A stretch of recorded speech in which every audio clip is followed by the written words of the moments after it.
I'm very, very excited to introduce you to today's webinar, which is Brain Fitness from Strive Worldwide. So we are joined today by Sarah Brown and Michelle Roy. Sarah Brown is the program manager for Strive Worldwide and has been involved with the program since its inception in 2019. Sarah has worked for Worldwide's parent company, Strive, since 2004 in roles including residential and community support, transitional education, and employee education. She lives in Westbrook, Maine. She enjoys reading, cooking, tabletop role-playing games. And Sarah says that the best part of her job is noticing light bulb moments when the students grasp new concepts for the first time and watching students build relationships with peers. Sarah has a degree in sociology from the University of Southern Maine and Education Tech 3 certification in the state of Maine. And we are also joined for the first time by Michelle Roy. Michelle is a Strive Worldwide instructor and has been teaching for the program for about a year. Michelle has been working with Worldwide's parent company Strive since 2022 in community support roles. She lives in Belfast, Maine, where she enjoys spending time with her family, reading, and exploring other small towns along the coast of Maine. Maine is beautiful, by the way. Michelle says that the best part of her job is connecting with the students and seeing how excited they are about coming to class to learn and practice new skills. Michelle has a degree in psychology from the University of Maine at Fort Kent. So thank you all for being here. Thank you, Sarah. Thank you, Michelle. And with that, I will turn it over for today's webinar. All right, thanks for having us. I'm going to go ahead and share my screen. Here we go. Then give me half a second to get everything set up the way I like it. All right, that looks good to me. Look good to you? All right, so welcome to Strive Worldwide's webinar on brain fitness. Today we're putting the fun in executive functioning. How about some introductions first? You heard a little bit about us, but how about a little bit more? What do you got, Michelle? All right, my name is Michelle Roy, and my pronouns are she, her. I live in Maine, and I have been working with Strive for about 3 years, like Erin told us. And I am Sarah. I use she, her pronouns. I also live in Maine. It sounds like all of you guys are from New Jersey, and I hope that you are having cooler and less humid weather than we are right now. We're not exactly used to weather like this, so we're glad that you're here. We also want to tell you a tiny bit about our program. Our program is Strive Worldwide. What we do is we teach online classes for adults with intellectual disabilities and autism and anybody else who wants to learn this kind of stuff. So we teach 5-week courses on independent living topics designed for neurodiverse learners, so open to everybody. We have twice a week live Zoom seminars with peers, so a group of 4 to 15, maybe 25 students will get together twice a week to learn about our topic. And then we also have additional self-paced curriculum, 5 units of content related to what we're learning in our seminars that people can work on their own with videos and activities and fun stuff like that. So that's just a little bit about who we are and what we do. Let's talk about our plan for the day. All right, today we are going to start with a little bit more housekeeping and some icebreakers. And then we're going to talk about what executive functioning is and what brain fitness is. We'll talk about working memory, mental flexibility, and something called inhibitory control. And then we'll end with something called roses and thorns. And we end all of our classes that way. A rose is something that you learned or liked from our time together today, and a thorn might be something that was complicated or confusing. That's what we ask our students to tell us so we can get some feedback on how class was for them. So just be thinking about that throughout our webinar today. Awesome. And then we've got housekeeping on our agenda. That doesn't mean that we want you to come to our house and wash your windows unless you really, really want to. Then we can talk. But housekeeping is what we call it when we talk about the ways that our seminars can run the best. So to keep things moving, we want to remind everybody to treat people the way that you want to be treated, take breaks when you need them. So if you need to go to the restroom, go ahead and go. You don't need to ask us. Don't bring your computer with you. Just turn off your mic, turn off your camera if it's on. Go take your break and come on back when you're ready. We'll be here. All right. If you're using the chat box, remember kind and respectful words only. Turn your camera off if you need privacy. Sounds like most people aren't going to turn the cameras on anyway, so great. Keep private things private. In this class, we're not going to be talking about too many things that are super private, but still keep those private things to yourself. And then we want you to leave your mic off. If you want to share out loud, you can raise your hand, either let us know in the chat that you have something that you'd like to say, or let us know and we can take some turns talking. Cool? All right, let's look at our first icebreaker. All right, so now that you know a little bit about Sarah and I, we want to know a tiny bit about you. So if you want to let us know what your name is and maybe what city or state you're from, we'd love to know. And then we have a poll question for everybody. So we're going to take a vote on who's left-handed and who's right-handed. Sarah, if we're keeping track, you can put me down as a right-hander. I'm a right-hander as well. So you can go ahead and use the chat box to tell us what's your name, where you're from, and left or right. All right, we got Aaron is lefty. Adam is right. Lori from the Jersey Shore uses her right. Love it.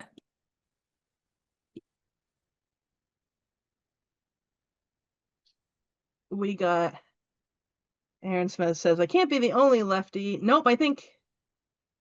Oh, yes, so far you are the only lefty. We've got Jennifer is right-handed. Did I count that one already? I don't think so. I got ready to. We got James is right.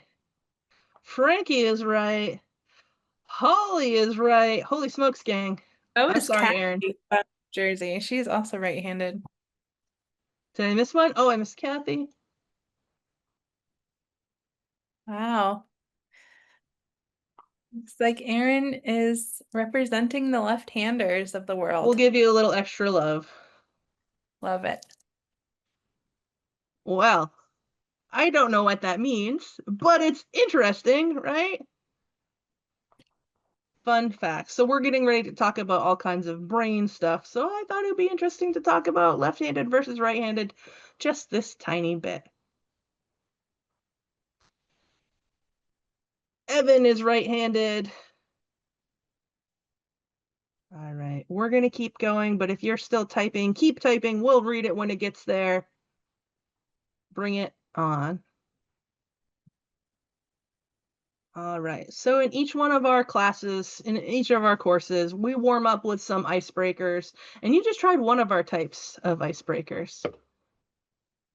Oh, we got one answer in the Q&A. Oh, it's still Holly, who is right-handed. Thanks, Holly.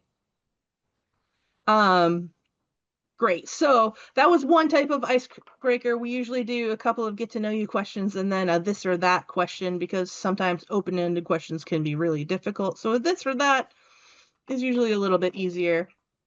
And some of our icebreakers help us to learn more about each other, and some of them are more about our topic.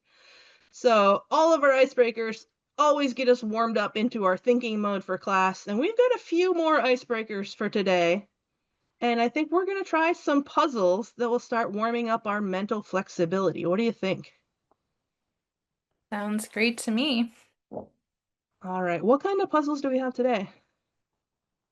All right, I think we're going to start with some word puzzles. So, like Sarah said, these are going to be puzzles that kind of challenge our brains, and we're going to test our brain fitness. So we're going to show you a picture, and it might include a word, but that's not all we're looking for.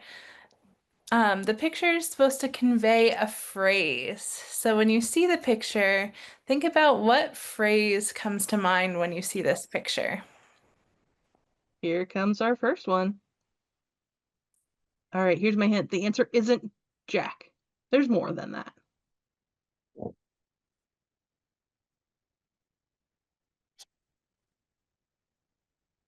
Blackjack? Ooh, that's a really good guess. Great guess. Ooh, is it the Nightmare Before? Ooh, In the Box. Yeah, let's put it together. Oh, Holly got it. Jack in the Box. Yeah, you got it. See the word Jack is in a box. Jack Black is also good. Blackjack, lots of good answers here. We are looking for Jack in the Box. Great guesses. It's okay. We're warming up. That's mental flexibility, right? Mental flexibility can take us lots of places. Creative brains, creative thinking. That'll be really great for one of our other games that we're going to play today. I'm already excited. Let's see. We've got 2 more of this style puzzle. All right. Are you ready for our next one? Jacksonville. Awesome. We're getting those brain fluids moving. How about this one?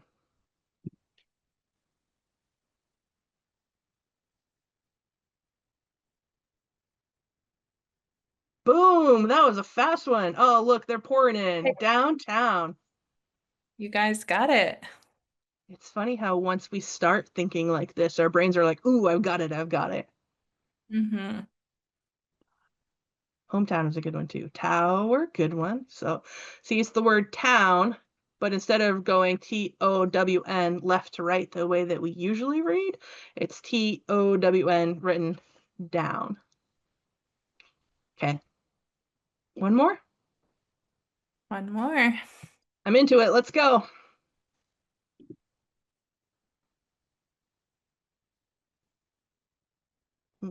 Sounds pretty good right now.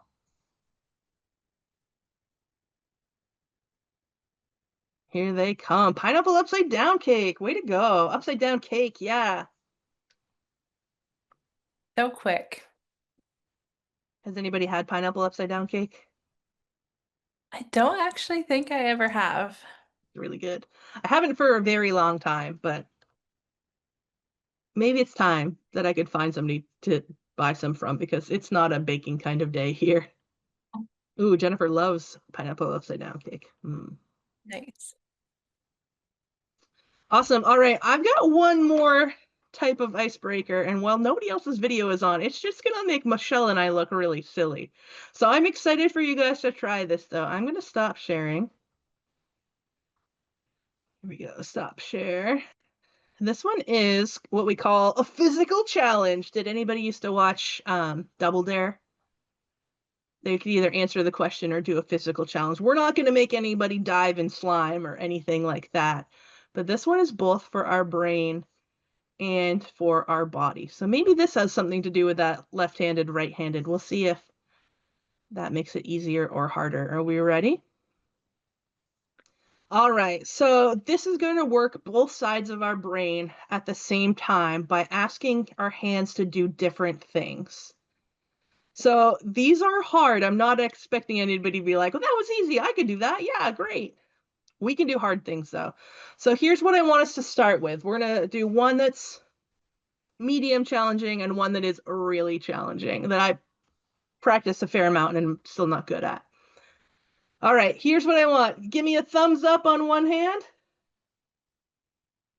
And on the other hand, just your pinky. Good so far? I could do that. All right, we got this. I'm going to count to 3, and I want you to switch. The hand with the thumbs up is going to point out your pinky, and the hand with the pinky is going to give me a thumbs up. Are we ready? 1, 2, 3, switch. How'd it go? Let's switch again. Ready? Got it. 1, 2, 3, switch. 1, 2, 3, switch. Switch, switch, switch. All right, scale of 1 to 10, 1 being simple, easy as pineapple upside down cake. Or was it a 10? That was so hard. I don't understand why my brain can't do that. How'd you do? A 6. Yeah, it's pretty hard, right? Thinking 6 too, honestly. No matter how many times I've done that, I cannot do it quickly like Sarah can. I can only do that one because I have practiced it a lot. Right? Surprisingly difficult. You're like, I could give a thumbs up all day. Mm-hmm. Right? But that's tough, huh? All I can right. feel my brain working. Absolutely. You can feel your brain working. We're giving it that little warm up, huh? All right. Well, we've got one more that maybe we'll squeeze in towards the end that is even harder, a harder physical challenge, if you can believe it. But until then, let's talk about what is executive functioning.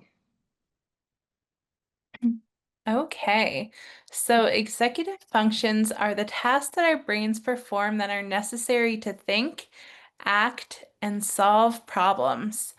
And there are three main parts of executive functioning, which are working memory, mental flexibility, and inhibitory control.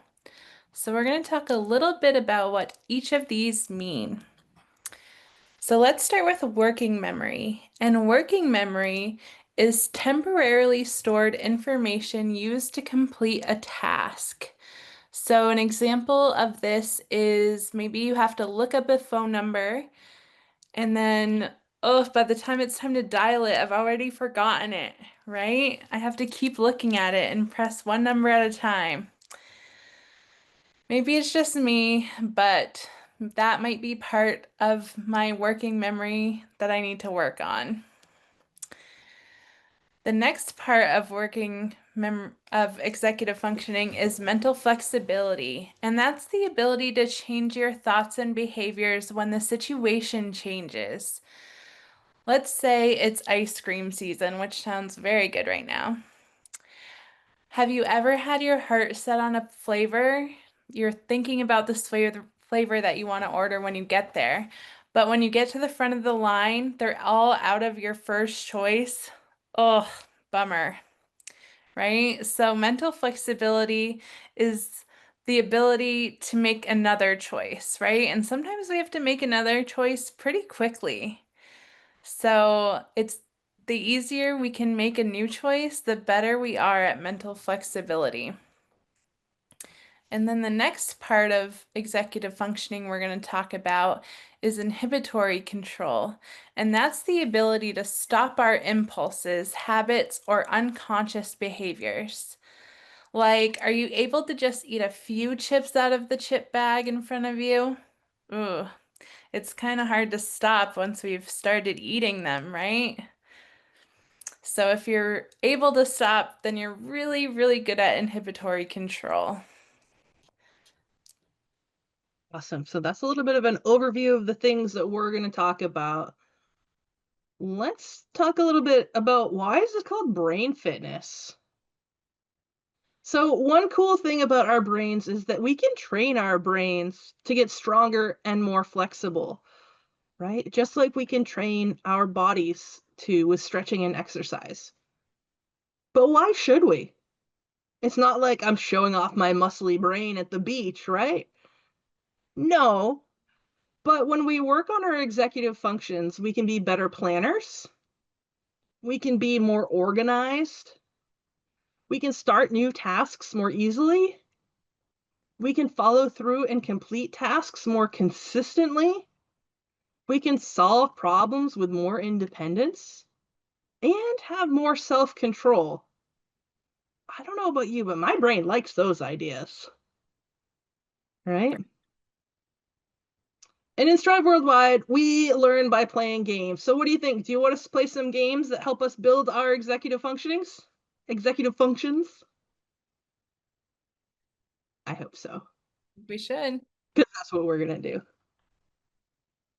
All right, let's look at our first game. What do we got?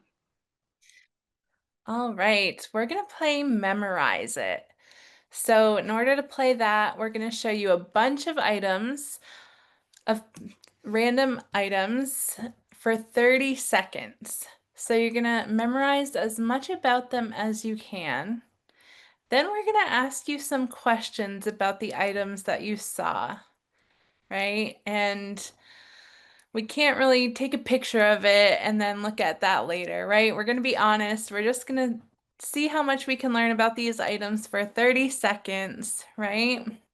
Taking a photo for reference later might be a really good thing to do in order to help you in another situation. But for right now, we're just going to have fun and do as well as we can do. Right. It's practice, not a That's right. test. Let's see Are you it. ready to see the items?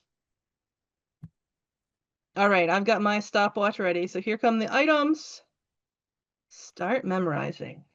You don't need to write them down. Just look at them, see what you see, and see how many things you can remember.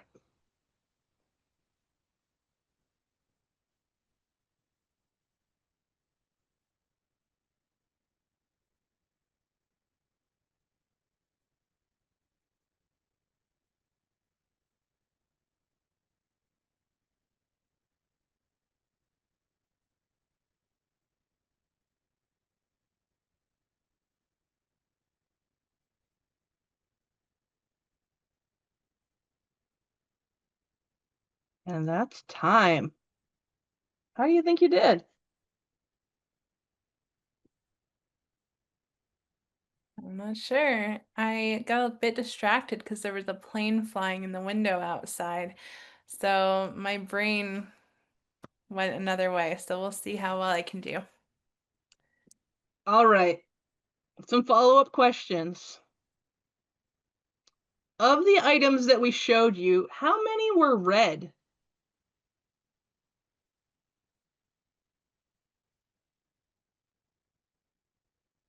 Kathy thinks 2.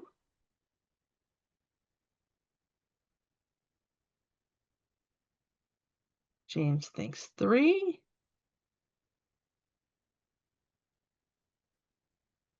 All right, can you remember which items were red? Who remembers the red items?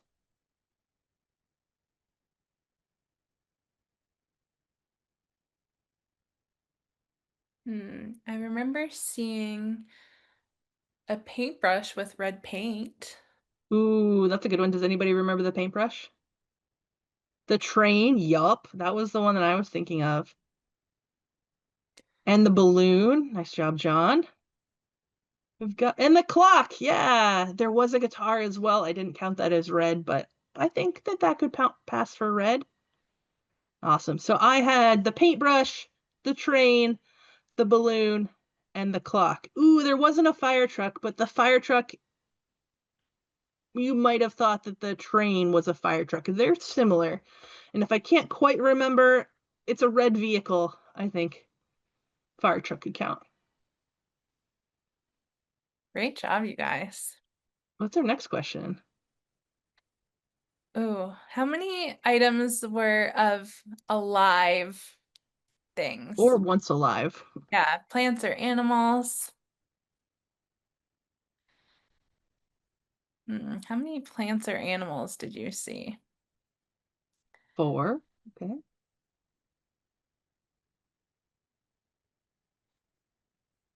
A Oh, mouse, a potted plant, a giraffe. great memory. What if I told you that's half? A fish. Yep. That's Awesome. 4. There's 2 more. Ooh, I remember an onion. Yep. Ooh, no bear this time.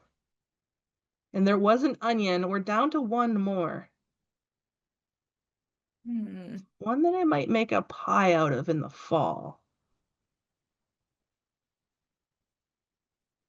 A pumpkin. Yeah. I wouldn't make a mouse pie. Hmm. But you're right. There was a mouse. Well done, gang. Um, Does anybody remember how many items in total were on the screen? Not gonna lie, I had to count multiple times, and I'm still not 100% sure. yeah, that is one thing I didn't do. I didn't think to count up how many there were. Anybody want to guess? Well, we know that there's more than 6 because there are 6 alive things. And there was 4 red things, and none of those were alive. All right, we're up to 10. Was there only 10?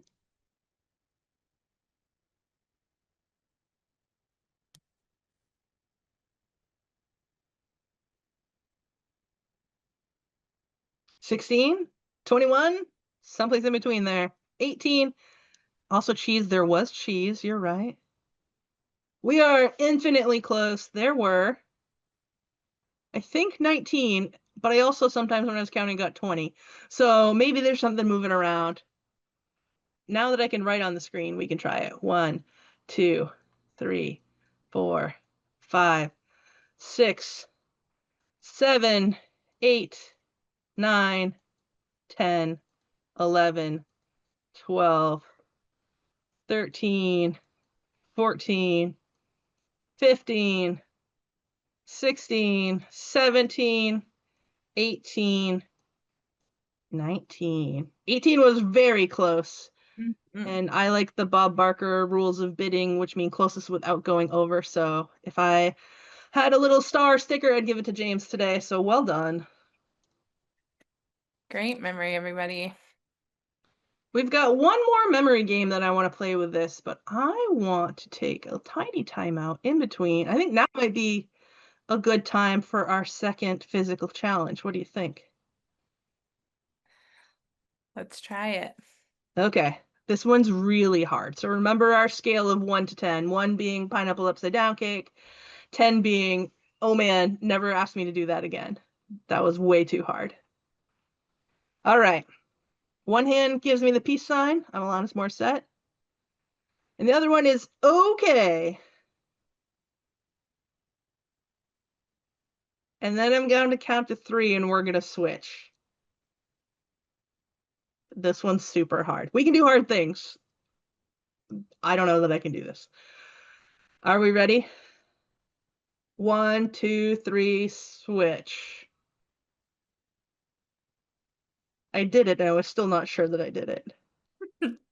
Okay, we're going back. Are we ready? 1, 2, 3, switch. Can we do one more switch? 1, 2, 3, switch. I really have to visualize myself doing this one. This one's hard. Mm-hmm. All right, shake him out a little. How'd you do? 1, super duper easy. 10, oh man, that was awful. I would give this one about an 8. Yeah, I was thinking 6 last time, and this one was probably an 8. It's neat though, because the first time I did this, I was like, this is a 15. I don't know. But I'm feeling a little bit better about it. You thought this one was easier. How about that? Interesting. That's cool. Anybody else have thoughts?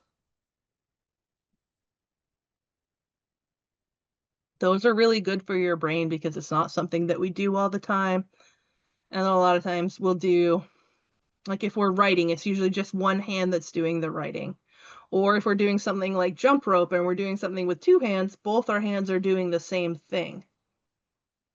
It's not often that we're asking our hands to do 2 different things at the same time. Even if we're like drumming, it's sometimes like bump, bump, bump, bump, and it's a rhythm. It's really the same thing, just like at opposite times, but this is a lot different. It's the old, did anybody ever have to like rub their belly and pat their head? Did you ever do that trick? I can do that because I've practiced it since I was like 6. But this is hard. All right, well done, gang. Here we go. We're going back to sharing my screen, back to memorizing it. Let's bring back all of our items. I'm going to jump in the slides. Oh, first let's show you. No, let's go over here. We brought them all back. Or did we? So here are all of our items again. Or did I take some away? What's missing?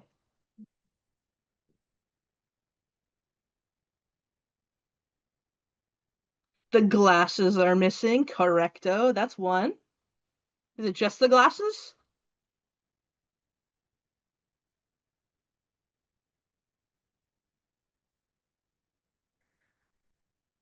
The toilet paper. Good job. That's number two. There's one more missing. Does anybody know?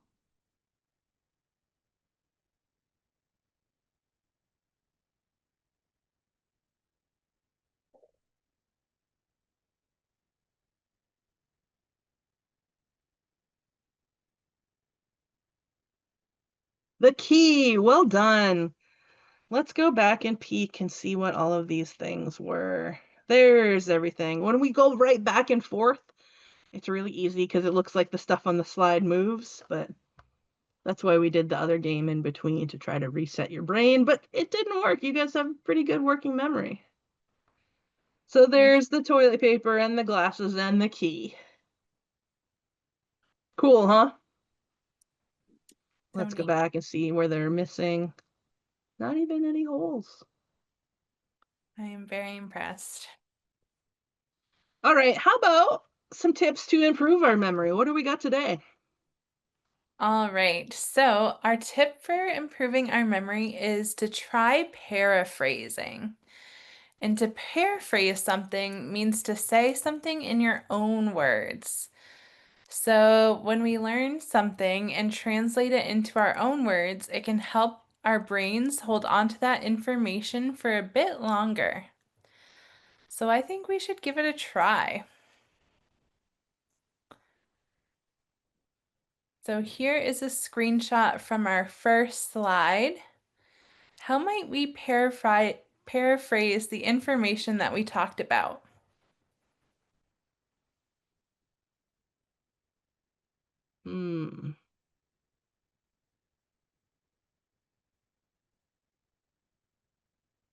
I might say something like, executive functionings are the things that my brain does that helps me do my everyday stuff. Yeah, that's great. I might say something like, executive functioning allows me to remember things for the tasks I need to do, helps me change my mind if I need to, and helps me to stop habits that I have.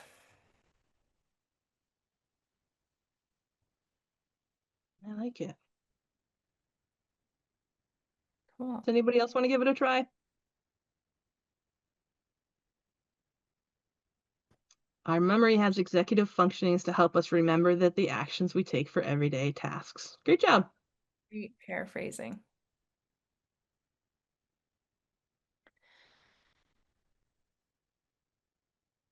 If you're still typing, go ahead and keep typing. We'll read it when it lands. But we're going to get ready to play another game. Let's see what we got over here. It's mental flexibility. One of the benefits of improved mental flexibility is increased creativity. And our mental flexibility game that we're going to play together is a game that we call Dingle Hopper. Has anybody ever seen the movie Little Mermaid? I haven't seen the new one, but in the old version, Scuttle the seagull calls the fork a dingle hopper and says, "Oh, it's for styling your hair." We know that a fork isn't for styling our hair, right? But I could. If I didn't have a hairbrush or a comb, I could use a fork to do my hair.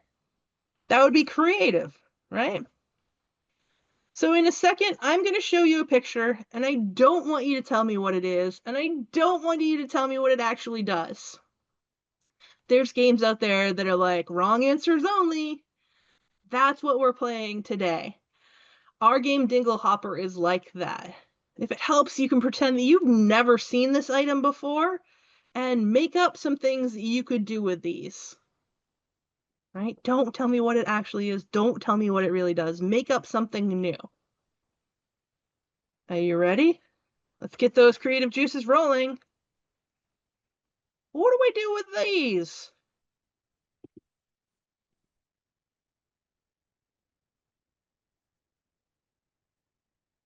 Hmm.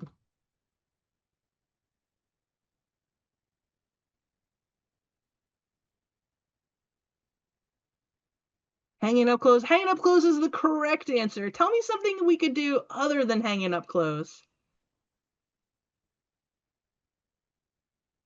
I think maybe I would. That's exactly what I was gonna say. Is put it on my nose if there's something stinky. What else could we do? Who else has an idea? Closing bags. Absolutely. It's really humid here. My chips are gonna get mushy if I don't put that clip on there.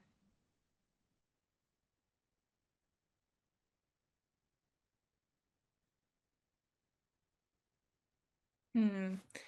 I wonder if I could do something fashionable with these. Like if I clip them to my shirt or something, maybe I could turn them into an accessory more than, Ooh, I've seen people play games with them where like you sneak up and you pin your clothespin on somebody else and the person with the most clothespins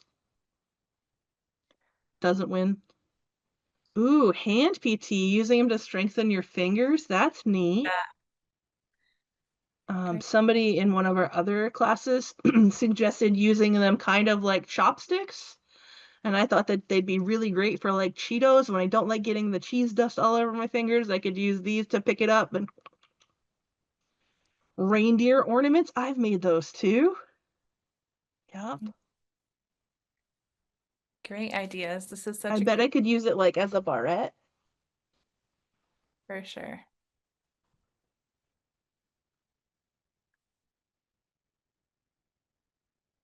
All right, are we ready to put our brains in another flexible mode and try a different one? All right. What could we do with this?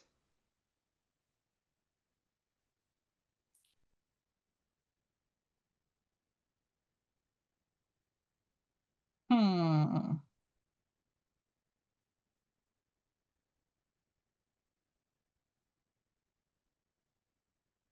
Breaking a piggy bank. Absolutely. Breaking a window. Yep. If you needed to, not just for fun. That'd be bad news. A paperweight. Absolutely.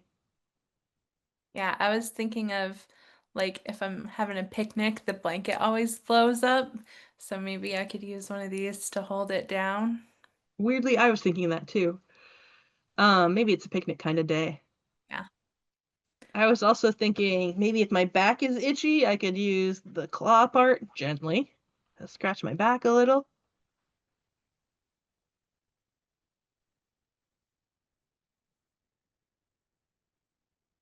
Any other ideas?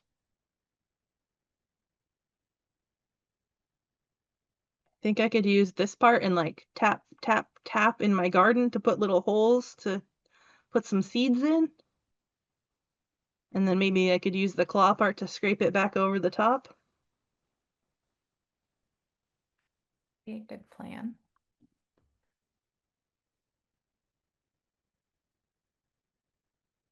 Awesome. So that's our game, Dingle Hopper. You can play this game with everything that you own. Or if you, it's really also great if you go to like a thrift shop or an antique shop and somebody's like, "What's this?" I don't know, but it could be a, and you can make up an answer like Scuttle the seagull. Cool. All right, do we have time for one more game? I think so. I think so too. What do we got? All right. Our last executive functioning um, definition was inhibitory control. So we said that inhibitory control is the ability to stop your impulses, habits, or unconscious behaviors to choose a more appropriate response. So maybe like when I was a kid, sometimes my teacher had to stop me from calling out an answer or to tell me to raise my hand instead, right?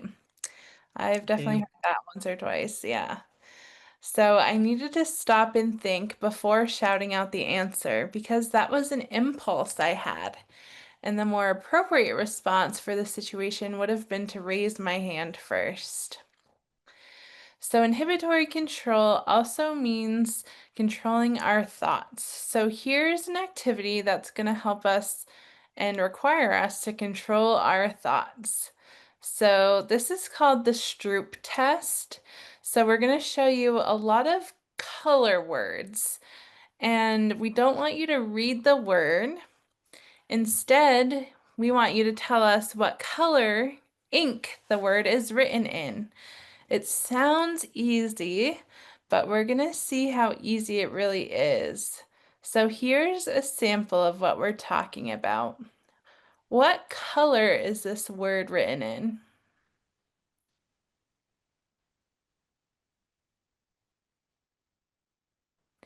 Ooh, Kathy got it. It's written in green. Although my brain, when it sees this word, immediately thinks red, right? I barely even see the green because to me that just screams red, right? So our brain is used to reading the word, not really paying too much attention to the color it's written in. So we're going to see if we can challenge your inhibitory control with this next activity. All right, so for this one, we would like some out loud speakers. Is there anybody willing to play out loud? If you tell us that you're interested, I think Frankie and Aaron could help us. I think actually I might be able to do it too. So if you want to let me know in the chat, if you want to try to speak out loud for a minute, we could give you the Stroop test. Is anybody interested in playing?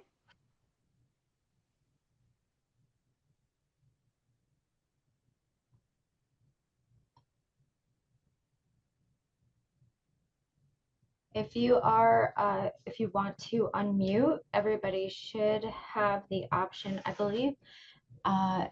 It will send a response to us. You could raise your hand and we can unmute you. All right, how about I'll demonstrate first and then Michelle can take a turn. And if anybody else wants to go, you let us know, okay? We'll do a little demo and show you it's not too scary. All right. Well, I have the list in front of me. I haven't practiced them. So here's what I'm gonna do. My screen is over here and my camera is over here. So I'm talking to my camera and not looking at the screen. So I'll tell you what I'm gonna do. I am going to start in the top left and I'm gonna read across the screen. And I'm not gonna read the words, I'm gonna tell you the color that they're in. And I'm gonna try to go quickly and see how well my brain does it with a little pressure. Are we ready? All right. Black, green, blue, yellow, brown, orange, pink, red, gray, purple.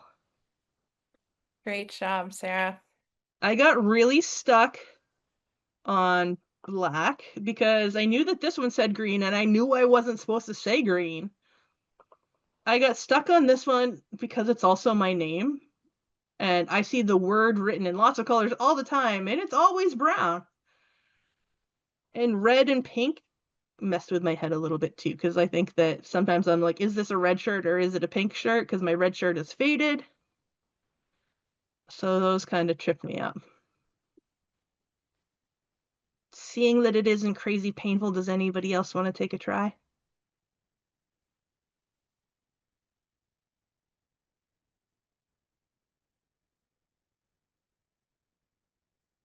All right, Michelle, I think you're up. All right, I'm ready. All right, I'm going to change the screen. Here you go. All right, pink, yellow, purple, orange, black, brown, green, blue, teal, red. Nice job. When it goes from the color to the word the color is in is Yeah. surprisingly hard, isn't That it? did trick me. So when I wanted to say, where was it? Over here, the blue Yes, and the then the blue. black. Yes. I was seeing blue in the future, but I knew I shouldn't say blue. So it is tricky, especially to do it quickly. Mm-hmm. If you think about it too long, then it gets easier, but And like sometimes I can trick my brain into it too, but because if I like blur my eyes a little bit or I like squint a little bit, so the word isn't as clear, and I just see a blob. It's easy for me to tell you what color the blob is, but it's hard to turn my brain off and not acknowledge it as a word. agreed. Yep. Good stuff, gang. How about some roses and thorns? Tell me again what roses and thorns are, Michelle. So at the end of each class, we ask our participants to share a rose or a thorn or one of each. And a rose is something that they learned. So something that you learned today that you didn't know before, something that you liked doing or talking about, or maybe a game that you liked. And a thorn is something that was maybe too complicated or confusing or something that you're working on. It's okay if you don't have any thorns. But if you want to share a rose or a thorn or both from today, we'd love to hear them. Tell us what you liked, what you learned, what was hard or complicated, whatever you would like. I'm really impressed with everybody's mental flexibility and creativity that you guys demonstrated in our Dingle Hopper game. That was really impressive. I also thought the Memorize It game, you guys absolutely crushed it. You remembered so much about the items that we showed you. Jennifer Jennifer, says, I like the term dingle hopper, and I will try to think of dingle hoppers for everyday items. Absolutely. very cool. It's kind of a fun little game that it's really great for like a car ride. Good point. The memorizing was hard, wasn't it? I Yeah. agree. In our full brain fitness course, we go over quite a few other tips for um, helping with our memory too.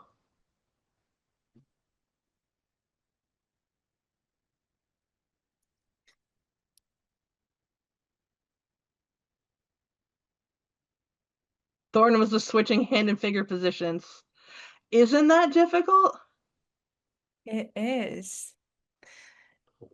It seems like it would be easy, but my fingers just can't keep up with my brain sometimes. We got that activity from a TikToker who is a phys ed teacher. He's one old kid on TikTok, and he does them amazingly fast. It's like Yeah. so fast. Quick. Kathy says, when I said in the box for Jack, I didn't even notice the box. It's just what came to my head. That's nice. Maybe you would be really good at the Stroop test because your brain is seeing things that maybe you don't even know that you're seeing. Our brains are cool. So cool. One of the fun things that we talk about in our full course is, I'll put it in the chat because it is a fun word.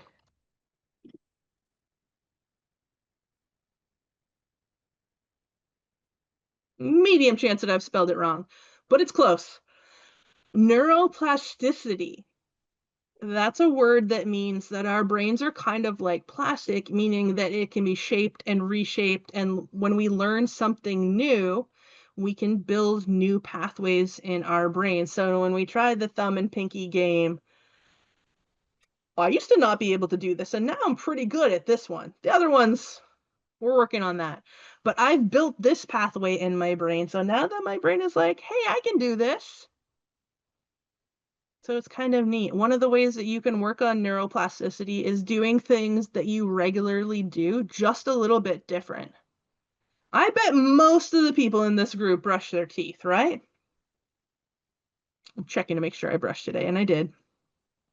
I usually brush with my dominant hand. The hand that I would pick up a pen with is also the hand that I would pick up my toothbrush with, right? Yeah, somebody's like, I brush my teeth. Good. try it when you brush your teeth before bed or whenever you brush your teeth next. Put that toothbrush in your opposite hand. It might take you a little bit longer. You should still brush your teeth really well, but try brushing with your other hand and see if it feels any different. And doing that same thing that you always do just with your other hand can build your neuroplasticity. I haven't even tried that, and I can just imagine like seeing myself do it would be so funny. Like it would feel so different. Yeah, I would say don't do it when you're all ready to go out to work and you're all dressed up nicely. Do that maybe before bed when you're in your PJs, right? Or maybe do it with a towel around your neck, because I feel like there's going to be a toothpastey mess when you try it. But it's interesting, huh? Well, gang, that's about it for us. I'm going to stop sharing. Does anybody have any questions for us that we didn't get to? Stuff you thought we were going to talk about and we didn't?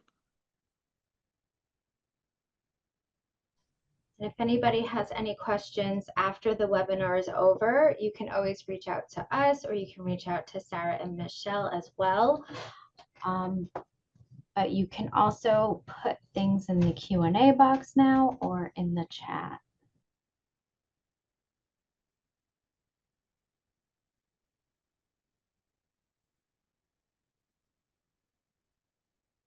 And if anybody is interested in coming to our Independence Party tonight, also happy Canada Day if anybody celebrates.